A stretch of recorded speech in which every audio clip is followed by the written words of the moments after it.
You know, pretty sure I had my first real job at 12, and then I had at least two by 13. Seems like things done changed. No, without a doubt. What were your first jobs? I worked at a party store. I mean, I had some little entrepreneurial stuff going on when I was younger, but like a real paycheck job.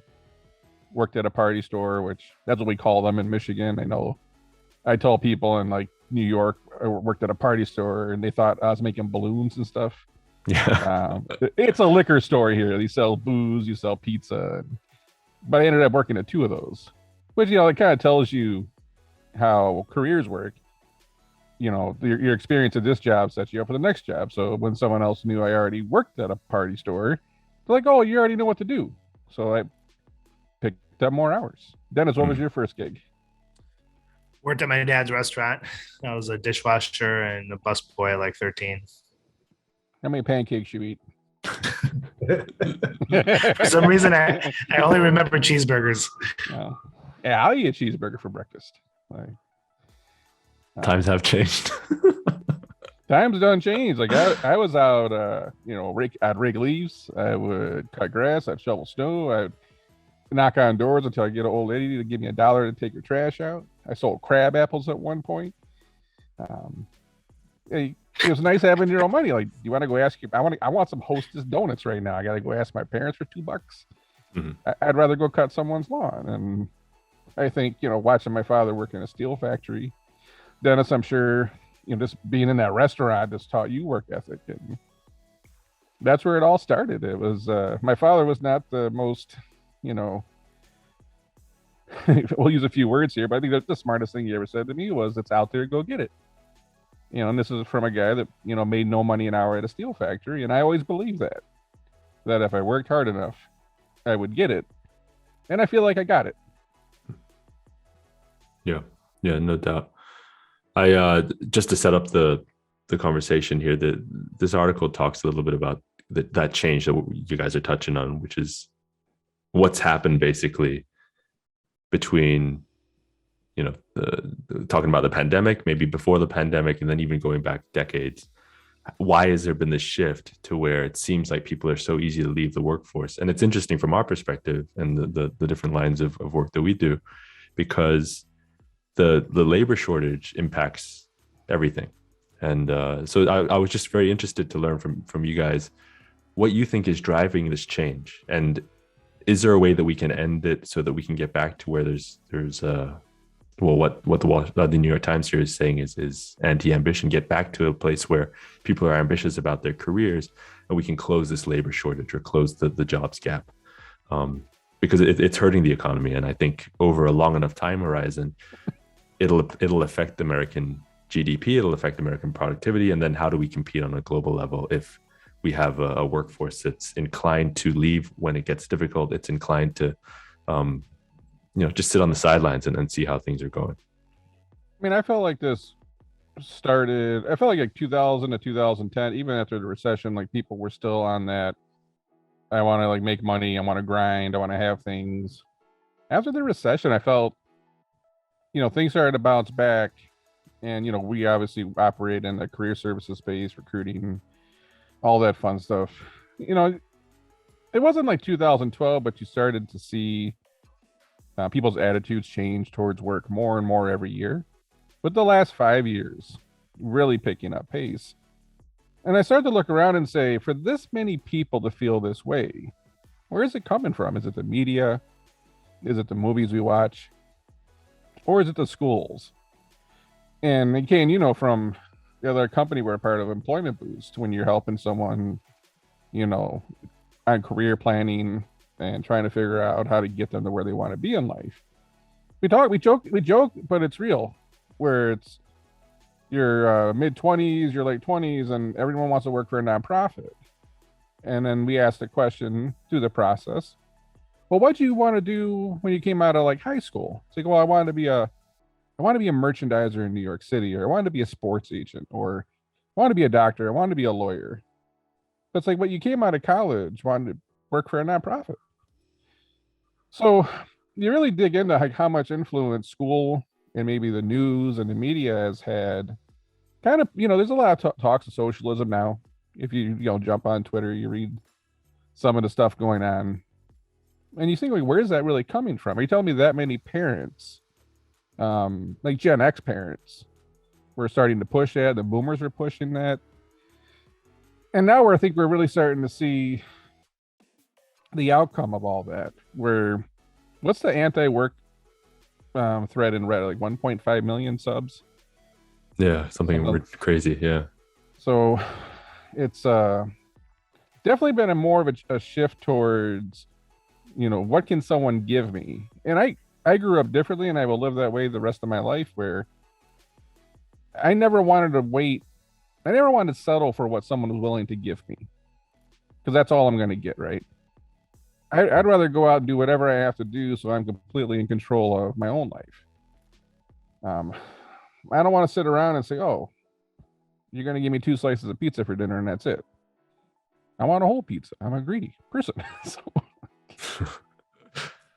What I worry about is that there seems to be this gradual misalignment of it's not incentives, but basically when, like, life hasn't changed, right? People leave college, they work their early 20s, they have families, they like the life events that happen over the course of a lifetime haven't changed, and they just get more and more expensive over time. So having a kid probably gets more expensive.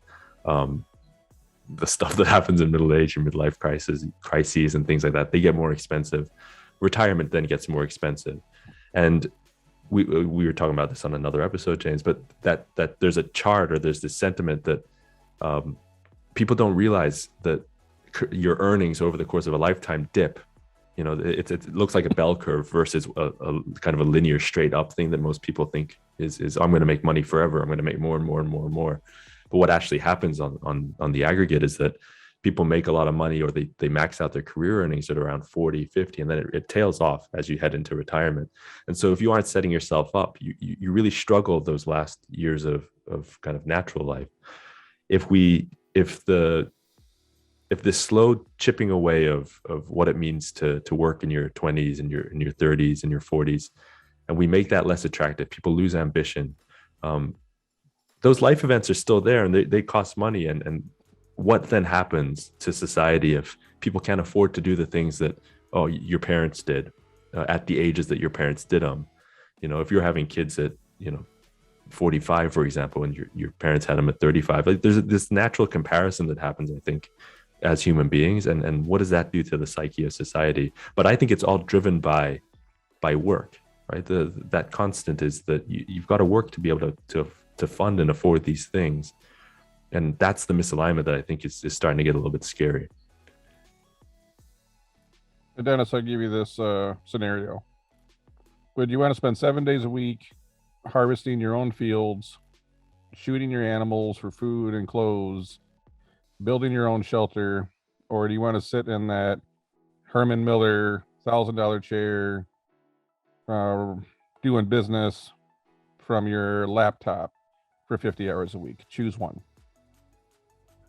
Right. Well, I mean, the appeal is option 2, of course. I guess it depends on which is going to make me more money. Probably not going and shooting that dumb deer in the backyard. What I'm getting at, I feel like it's almost too easy to live now. And we forgot, go back 100 years. Do you think you could just say, oh, I want to work 32 hours a week and have all these luxuries? Things didn't work that way.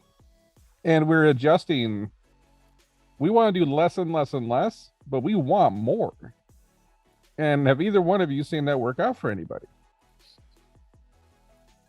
No. Part of me feels like we, the last 10, 15 years, we've, everyone's transitioning to like a global economy. And the reality is that not every country is like the US, and a lot of countries that are competing with the US have a harder, better work ethic than we do at the current moment. And it's like, well, eventually that's going to hurt us if it hasn't happened already. And I don't know if it's going to be cyclical or not, or if people are just going to take our lunch pretty soon.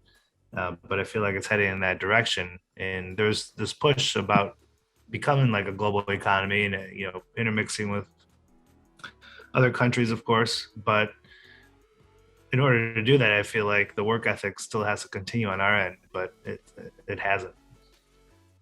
But how hard is the work?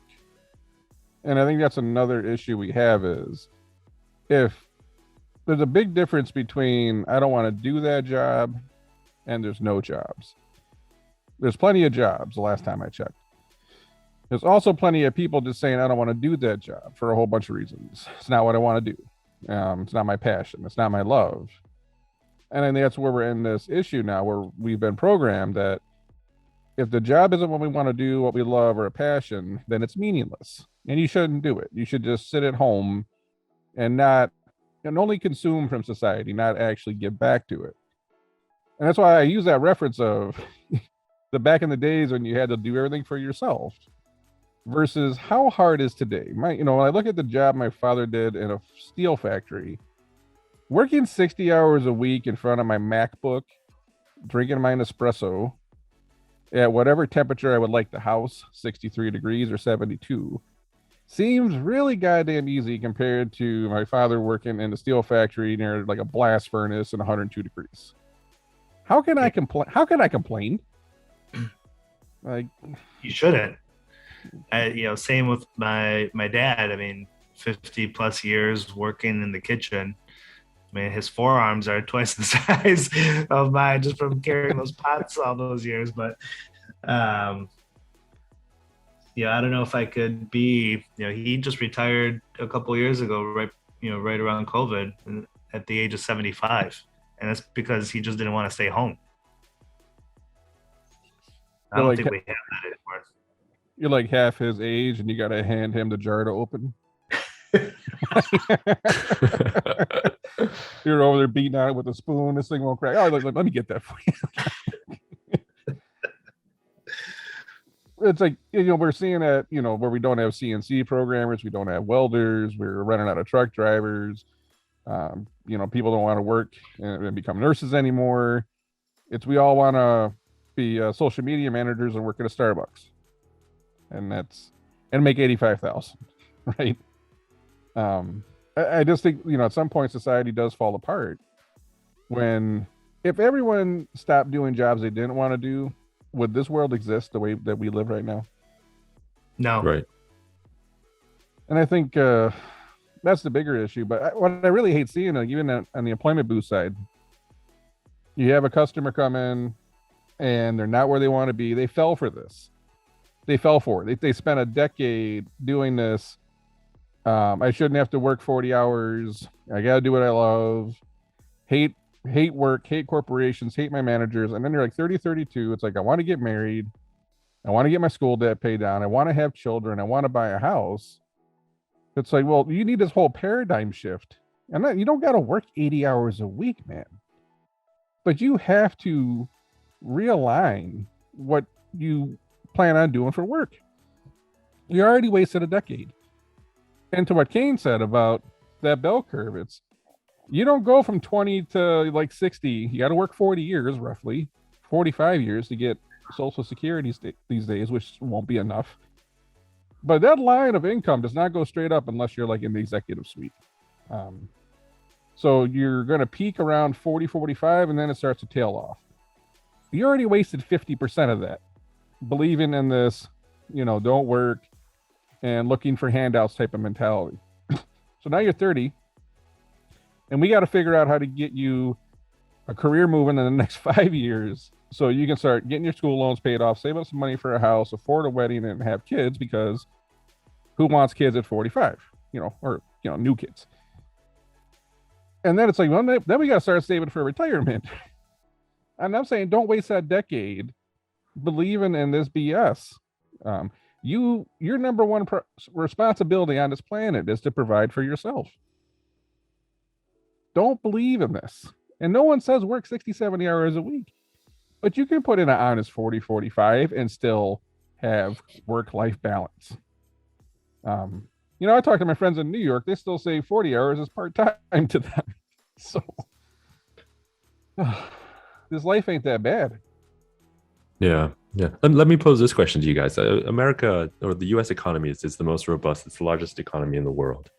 Is what's happening with the workforce right now a natural kind of function of this transition to services? I mean, our transition here in the U.S. was so quick from industrial to services based economy, but the skills that people require to operate or thrive in a services based economy are pretty unique, right? Like not everybody is able to do that. And have we moved too quickly to where we've left a lot of people behind that would have thrived in say an industrialized economy? I think we might have talked about it on another episode, but let's just say they want to create these 2 million new manufacturing jobs. Who's going to do it? I mean, Dennis, you spend all day in manufacturing executive search. Where are these 2 million people going to come from to work in manufacturing? Overseas. It's not coming from here. I mean, you can't even get someone to work a regular shift in an office right now. You think they're going to go work in a manufacturing company? Kane, didn't you just have a survey come out? Yeah, right, exactly. So we were measuring sentiment around the manufacturing sector and really looking at young people, younger workers, and it's interesting. I mean, the findings were that, of course, unsurprisingly, the young people don't want to go into manufacturing because it doesn't jive with what they feel is their passion. But they also feel that there are good jobs in manufacturing. So it's going to be interesting to try and figure out why there's that delta between the perception and then what is reality. Because it's the difference between 15 years of your parents and your school telling you go do what you love and you'll never work a day in your life. And it sounds good because we don't want to work. So you already got that programmed in your head that if I go do what I love, it won't even be like working. It'll be like watching Netflix all day. But we know work is work. So you can say, all right, I know that I could get into a manufacturing company and make 50, 75 plus $1,000 a year. And that's good money. But I don't want to do that. So what I'd rather do is some service level job that pays less money and then complain about it. Well, how do you ever get through life and find any kind of satisfaction that way? It sounds pretty miserable to me. Yeah. I guess the follow-on question to that is, do you feel like this has been a slow chipping away of messaging, or has it been a drastic shift? I asked you guys from a hiring perspective. You guys have both done a lot of hiring, so and I'll back that up with why I've asked this question. So in the article, it talks about how we might have made an error in messaging, calling people essential and non-essential at the start of the pandemic, and what that's done to the psyche of the American worker. But is that something that's been happening, for a long time, or has the shift been very sudden? And have you guys been able to pinpoint where that shift has happened? And we look at our customers. It's customers all over the world, and I think that was a slow buildup that the last 2 or 3 years up to 5 years it accelerated. Would you agree, Dennis? Yeah. I'm trying not to laugh at myself here. I don't really care if my job's essential or not essential at the end of the day. I wake up in the morning and I know there's things I need to do to make money to put food on the table, if that makes any sense. And then is that another byproduct of where we are as a society? Just saying, okay, that screwed people up, saying you're not essential. If someone's willing to pay you money, it's essential. Yeah, that's true. We get so caught up in the things people say and the way we interpret them. It's your value is determined by whether or not someone wants to put money in your pocket. And then you can look at, well, how much they're paying you is that value. I don't think I ever once in the last 2 years woke up in the morning and said, I'm essential. I'm not essential. There was stuff to be done that makes money. And I think if we got back to that mentality, financially, people's lives would improve. We're struggling to pay back our school loans because we don't want to go do the things we need to do to pay the school loans back. Dennis, you've heard stories of people, right, that with they spent 2 semesters of college. They came home for the summer and worked like 2 jobs, and they took that money and put it towards the school loans, and they went back to school. And by the time they got out of college, their school debt was almost paid off. Yeah, we actually have a few employees that did that worked not only during the summer breaks and the breaks during the year, but also had a part-time job while they were going to school and just paying down that debt because they know it had no other choice. I mean, so it is possible. And yeah, it might be hard at times, but I'd rather have that happen and pay off my student loan debt as soon as possible than being, as you guys mentioned, 35 years old and still having to worry about that. Because that student debt ain't going away. There's no filing for bankruptcy or anything. They're gonna get their money back somehow. I mean, they're still pushing to get the school loans paid off, right? Bernie Sanders. But what happened to that? What happened to that mentality of I'm going to do whatever I have to do? It's a debt. I want to get it paid off. I want to buy a house. I'm going to work harder. Again, it's we want to work. I don't know how many people I said I don't want to. I don't think I should. This line, right? How many times have I heard this line? I shouldn't have to work 40 hours. And I'm like, you might have to work 20 or 60.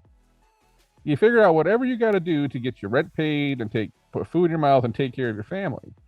I worked 3 jobs as a teenager. Not once did it ever cross my mind that I shouldn't have to do this. All I knew is that we were broke and we're about to lose all our stuff. And that's what I think is as life just gotten too easy now to where you can sit around and say things like, I shouldn't have to work 40 hours. Yeah, I agree with that. I think we've slowly changed the messaging to where I guess the point here is that the game really, and as I've gotten older, it's kind of hit me. The game isn't to land in a role where I'm for example the head of a comic book store because I really wanted to read comics. The game and in life is how financially secure can I make myself and my family. You just got to figure out how to do that. Because there's no, I remember the text messages that you circulated, James, about the individuals in the anti-work thread, and there's no nobility in wanting to, for example, teach at college and while you're doing that, walk dogs and think that okay, I'm owed a role where I get to do what I want, and it's just a matter of time before I get that, and then blame everybody for the fact that hasn't happened yet. There's just the goal is, or the game is, get as financially secure as you can and figure out how to do that. I think that there's that shift in mentality to where we've gone away from that, and I think that's dangerous. Yeah, I mean, I remember what it was like being broke and not having food. I'll walk dogs.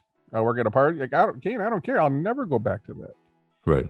And it just makes me wonder, like, is life just too easy now to where we can say those types of things? Like, yeah, I'll just live at home. I mean, yeah, how long is now the people are staying home, they're like they're 26, 27. Like you're taking longer and longer and longer to get your career started. Well, like we said, your career's going to peak probably at 40, 45, and you're wasting a decade. Let's go. It's another episode we were going to do, but I think for Dennis and I, by the time most people graduated college at 22, we've already been in the workforce a decade. Right, we've already learned how to deal with customers, how to sell, how to do this. Like, I spent 10 years working before many people graduated college. It's a significant head start, man. A 10,000 hour rule. Yeah. Just all those things you didn't learn in school, right? Work ethic, showing up on time, professionalism, getting up, going to work, even when you don't want to. Dennis, how many times did your dad call off work? I don't think I've ever seen him call off work. He didn't have that luxury. I don't remember my father ever calling off of work, up every day at 5:30. He never complained about working sometimes 12-hour days, 7 days a week. I've never seen him complain. I never see him call off. I mean, I think it would have been cool if he could have stayed home for a day. I don't remember any of that stuff. And I think that's where I got it from. The dude did what he had to do to feed his child. And it's like, we don't have that mentality anymore. We would rather just kind of get by and suffer than to go bust our ass. I don't know, man. But Crazy world. to make that point though, the one of the issues is that we get by and suffer and then blame society for not having given us what we feel like we deserve. Right? It's just it's this broken mentality. Yeah. If there's no jobs, then I understand. When there's plenty of jobs, and you can call them crappy jobs, you can call them whatever you want to call them. But if there is a way for you to go earn money to take care of yourself and feed your family, that's nobody else's problem. Right. It's again, if we only chose to do things we wanted to do, there'd be no truck drivers, no one would be picking up your trash, there would be no food on the shelves. This world wouldn't exist the way it is. When there's no jobs, all right, let's talk. When there's this many jobs, should anyone be complaining about being broke right now? Oh dear. Yeah, that job gap is insane. You can work. I know, Amazon's paying 40 something. You can't get by on 40 something in Michigan right now. If you got a partner between the two of you, both working at Amazon, for example, making $80,000-$90,000, that's not a decent life right now. Right. Come on, man. Let's say you're single. So let's just say you had to work two jobs. You worked, 40 at Amazon and you worked at Starbucks another 15 hours. You're telling me you couldn't get by on like 47, 48, up to $50,000 a year? You definitely not the most glamorous life, but it's certainly better than any life I had growing up. Like, you'd have a car, you'd have a house, you'd have healthcare benefits, you'd be able to take a trip a year and put some money away for retirement. Would you be able to have a bunch of luxury goods? No. But we expect that now. We expect to have all that stuff. Whether it's we perspective work too, James. Like, sorry, it's perspective, because that kind of a salary globally is probably still in like the top, 5%. I don't know what they say, that if you got a like dry, clean shelter over your head, a car, and like at least 2 meals a day, you're like in the top 3% of the world or something, or top 10% of the world. If we can't have the 12 or the 2,000 square foot house and 2 cars, 2 new iPhones, at least gotta have at least one trip to Cabo. What the hell, man? I gotta live. And like, if you don't have all that, then that's poverty. And I'm like, man, we had a little shitbox apartment that was clean. We had food. We had a car. I mean, life wasn't bad. But I think right now, that would be looked at as something very different. There was nothing wrong with that life, man. I wanted more, and I was willing to go work for it. Yeah. It starts at I think I circulated an interview with a politician recently. Like, it starts at the top two when we start bashing away at this system that, is arguably still one of the most beautiful economic systems in the world, in history. We start poking holes at, how we deserve this, we deserve that, and that the system doesn't work for everyone. Of course, like, everybody feels like they need to make more money, but the moment that we lose perspective and think that this isn't still the right way to go, and it's then it's all going to fall apart. And then I think then you get this anti-ambition thing, because we've also lost patience as a society, where I think you guys have seen it, right? Like, everybody pulls forward when they feel like they deserve to get a promotion or whatever. Everybody feels like after 6 months, 12 months in the workforce that they should be a manager. And once work gets a little bit tough, or things don't match up to your perspective or your expectations, then people lose their will to do whatever it is that they needed to do. And then it falls apart again there too. So we just have all these forces that are pushing on expectation, I feel. And then it's just bad state. God, I love those conversations of, there's, no upward mobility. What do you mean? You've been here 8 months. And that's every one of our customers complaining. It's every customer. They, people want to get pushed up the ladder every 6 or 12 months. Then they got to go back and they got to, hire a recruiter again. It's like, it's a tough market out there. Yeah. But, I don't know. All I can say is work. this whole I think if thought you of- have a work ethic, James, like this is a good market to bet on yourself. You know, like there's probably a really big gap between, you know, whatever you want to do the KPI against, but lifetime career earnings for somebody who's willing to work and somebody who starts at 28, for example.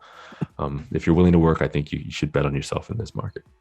Hey, Dennis, could you imagine our customers right now if every candidate you sent over there and if they walked in an interview saying, I'm willing to work 45, 50 hours a week and I'll come to the office. Man, You're hired.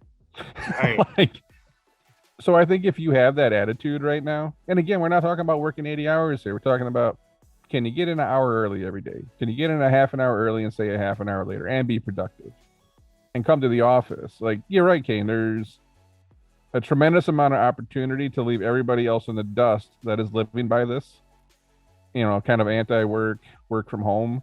If you got crazy ambition and you want to get there fast right now, just tell your future employer, I'm going to throw in an extra 5 to 7 hours a week and I'll come to the office. Your application will get moved right to the top of the stack. Done. Yeah, for sure. We can talk about this topic for hours, days, maybe. The thing is, There's so much. if you've watched the old like Jordan documentary and whatnot, he always talks about the way people talk who've never won anything. And it's significantly different than the people who have made the sacrifices and had the discipline to put in the work to actually win. And I think we have to get back and listen to the people that actually win. We probably get 90% of our advice from people that have never won anything and are never going to. But they often tell you the things you want to hear, so we listen to them. Because if you listen to the other person, it means more work. You're not going to get anywhere by listening to the people who always lose. Like, that's probably the best parting advice I can give for this conversation. Look at the people that are succeeding, follow that blueprint. Yeah. Agreed. Somewhere out there, there's someone that only wants to shoot 10 free throws a day and they want to be Jordan. Well, it's too easy to go on social media now and get confirmation on what you think. No matter what you think, that might be another issue too. Because Ken, I literally watched a video. I might have sent it to Dennis, but it's like someone making these amazing basketball shots, and then they get like a bazillion likes. But it took them like 2 days of filming to make all those shots. They don't show all the misses. Mm. And then now you feel like a god. And you got all these likes, and then you realize you're actually got like a 15% 3-point shooting percentage. It just looks really good because of the way it's edited. It wasn't that Kickalicious guy that came in the NFL. They showed all these crazy kicks, and then when it came to actually playing, he couldn't kick that consistent. Yeah. So this is social media for you. Yeah. So, anyways, I'm gonna jump on TikTok and try to see if I can get some career advice. Hey, get some career advice, some stock picks. I can see what else is out there. All right, that's all I got. Thank you. Yeah, I'm gonna catch you.